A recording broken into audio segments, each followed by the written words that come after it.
Welcome, welcome, welcome. Story time with me, Miss Sheila. I hope you had a wonderful and beautiful day. Today's story is called Meet Willie O'Ree. And it looks like on here he's a hockey player. So let's learn about him. Willie O'Ree looked around and beamed. All his life he dreamed of playing in the National Hockey League. He had practiced and trained hard, and now here he was, racing down the ice as a Boston Bruin. Willie made history on January 18th, 1958. He became the first black player ever in the NHL. Woo! Willie was born on October 15th, 1935, in Fredericton, New Brunswick. Willie's grandparents had come to Canada from the United States using the Underground Railroad. That was a secret system for transporting black people to help them escape slavery. Willie was the youngest of 13 kids. By the time he was 5 years old, he was already playing hockey on his family's backyard rink. Hockey wasn't the only sport Willie loved. He also played baseball, tennis, volleyball, and rugby, and he swam. Willie liked school too. Math and social studies were his favorite subjects. He even enjoyed doing homework, as long as he still had time for hockey. When Willie was growing up, there was only one other black family in Fredericton. All the kids in Willie's area played together, whether they were black or white. But everyone knew things weren't equal and there was racism. For instance, black people were not welcome inside the local barber shop. Only white people could get their hair cut there. The barber cut Willie's hair outside instead. This was unfair and it bothered Willie. So one day, when Willie was 13 years old, he walked into the barber shop and the other customers stared at him. What would happen next? No one said a word. When it was Willie's turn, he quietly sat down in the chair and the barber cut his hair. Willie never had his hair cut on the porch again. And that day, Willie realized he could change things. Nice. Growing up, Willie knew he could skate faster and shoot a puck better than other kids, even his big brother Richard. But Willie also played baseball really well. And when his team won a championship in 1949, the prize included a trip to a major league game in New York City. Willie even got to meet his baseball hero, Jackie Robinson, who played for the Brooklyn Dodgers. Woohoo! In 1946, Jackie had begun playing with the Montreal Royals, and that was the first time a black man had played in a minor league game. A year later, Jackie Robinson became the first black player in the major leagues. It was tough. Fans often threw things at him, and one of his teammates even demanded that Jackie be dropped from the team. But Jackie didn't give up and became one of baseball's top players. Very true. Willie continued to be a great baseball player. He was so good that he got a tryout with Milwaukee's minor league team when he was 20 years old. Willie traveled to the training camp near Atlanta, Georgia. This is the deep south of the United States, and there was a lot of racism against black people there. There were laws about where black people could go and what they could do. Like the bathrooms had whites only or coloreds only. Same with the hotels and the water fountains, and they had to sit at the back of the bus. On the baseball diamond, Willie played well, but his heart wasn't in it. He didn't like the racism that seemed to be everywhere. Besides, hockey was his favorite sport, and most players are sad when a team lets them go. Not Willie. He was happy when he was finally cut and able to go home. From now on, Willie would focus on hockey. Did he make a career as a player? Ever since Willie was 14, his brother Richard had encouraged him to think about playing pro hockey. And he told Willie he had the skills to play in the NHL. But Richard also knew Willie would face racial discrimination along the way. Hockey was a sport played by white players for mostly white audiences. Some white people did not feel that black people should play hockey. In 1952, Willie began playing for the Fredericton Capitals in the New Brunswick Senior Hockey League. Then he was asked to play for the Quebec Frontenacs in the Quebec Provincial Junior A Hockey League. While Willie kept moving up to better and better leagues, and he was a fast, tough player. In 1955, he began playing for the Kitchener Canucks in the Ontario Hockey Association, a major junior league. One night in 1956, the Canucks were playing the Guelph Biltmores, and that's when Willie's life changed forever. Willie had skated to the Guelph end, chasing the puck, and he passed it back to his teammate, Kent Douglas, at the blue line. Willie raced to the front of the net as Kent let loose with a slap shot. Just then, a Guelph defenseman cross-checked Willie in the back, spinning him around, and Willie turned to find the puck. That's when the puck bounced off his stick and flew into Willie's right eye, and he dropped to the ice in agony. Willie was rushed to the hospital.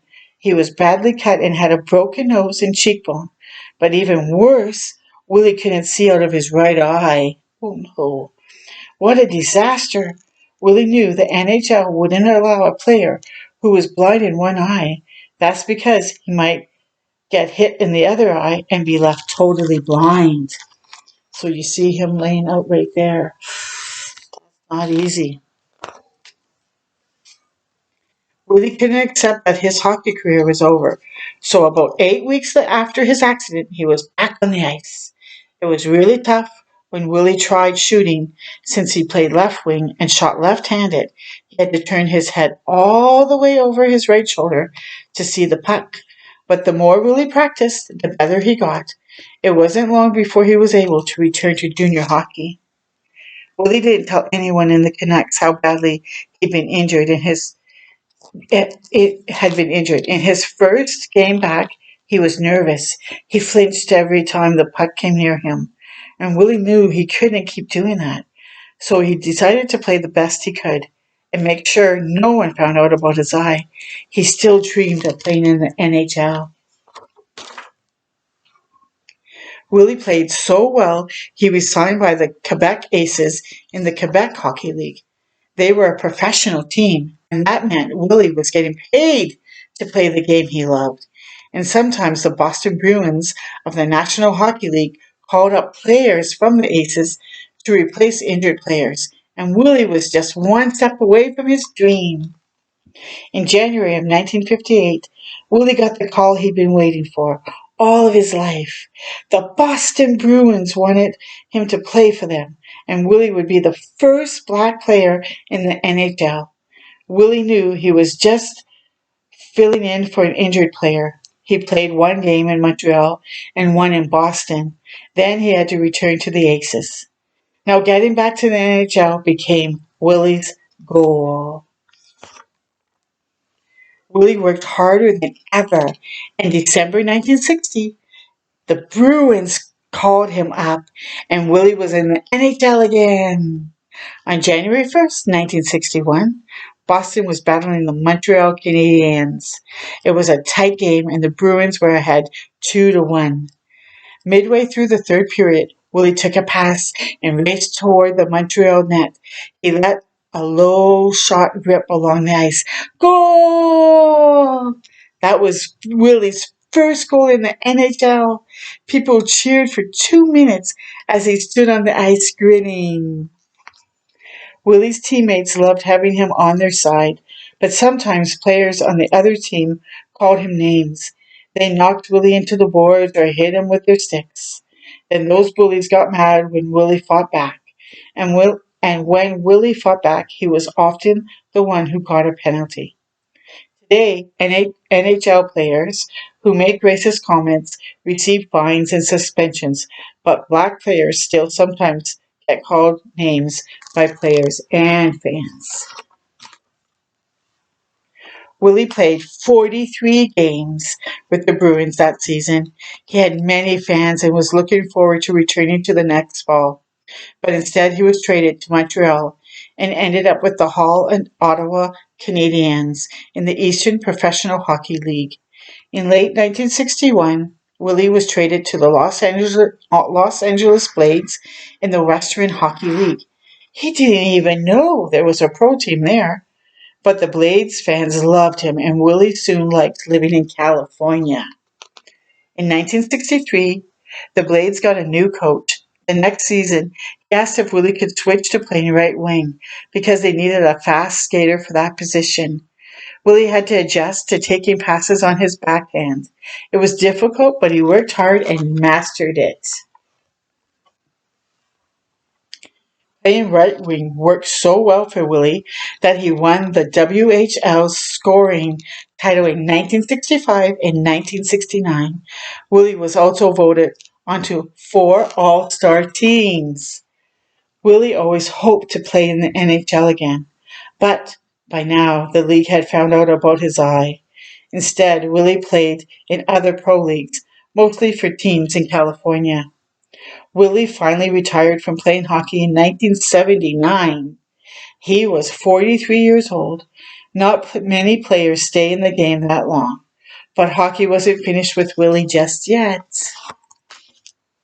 In 1996, Willie got a call from the NHL's Diversity Task Force, and this group works with kids who might not be able to afford hockey or who are children of color without many hockey role models. The Diversity Task Force was organizing a kids tournament called the Willie O'Ree All-Star Weekend. Of course, they wanted Willie to be there. He said yes, and he and the kids had a fun time. So Willie began to do more work with the group. 2 years later, Willie became the director of youth development for the Diversity Task Force, and he did a great job teaching kids how to play hockey. But Willie also taught the kids other skills. They learned things like how to deal with conflict, the importance of getting a good education, setting goals, and reading and reaching their goals. Willie has earned many awards for his achievements. In 2003, he won the Lester Patrick Trophy for improving U.S. hockey. During the 2008 NHL All-Star Game, Willie was honored for being a hockey trailblazer. That was the same year he was named to the Order of Canada. There's even Willie O'Ree Place, a sports complex in his hometown of Fredericton. In April 2018, the NHL created the Willie O'Ree Community Hero Award. It goes to a person who uses hockey to help others build important life skills, just like Willie does. In November 2018, Willie was given one of the highest honors a hockey player can receive.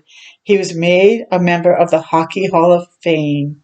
Willie was only the third Black player to earn this award, after Grant Fuhrer and Angela James. Willie reached his goal of playing in the NHL by believing in himself. He worked hard, and even when he faced racism and serious injuries, and he never gave up on his dream. And as Willie says, you never fail until you stop trying. Very true. And then the back pages here just show his timeline. So I really hope you enjoyed this story and learning about Willie O'Ree and what a difference he made in this world. So I hope this will encourage you to keep following your dreams and be a world changer as well. Until next time with me, Miss Sheila, keep shining your bright light. Bye.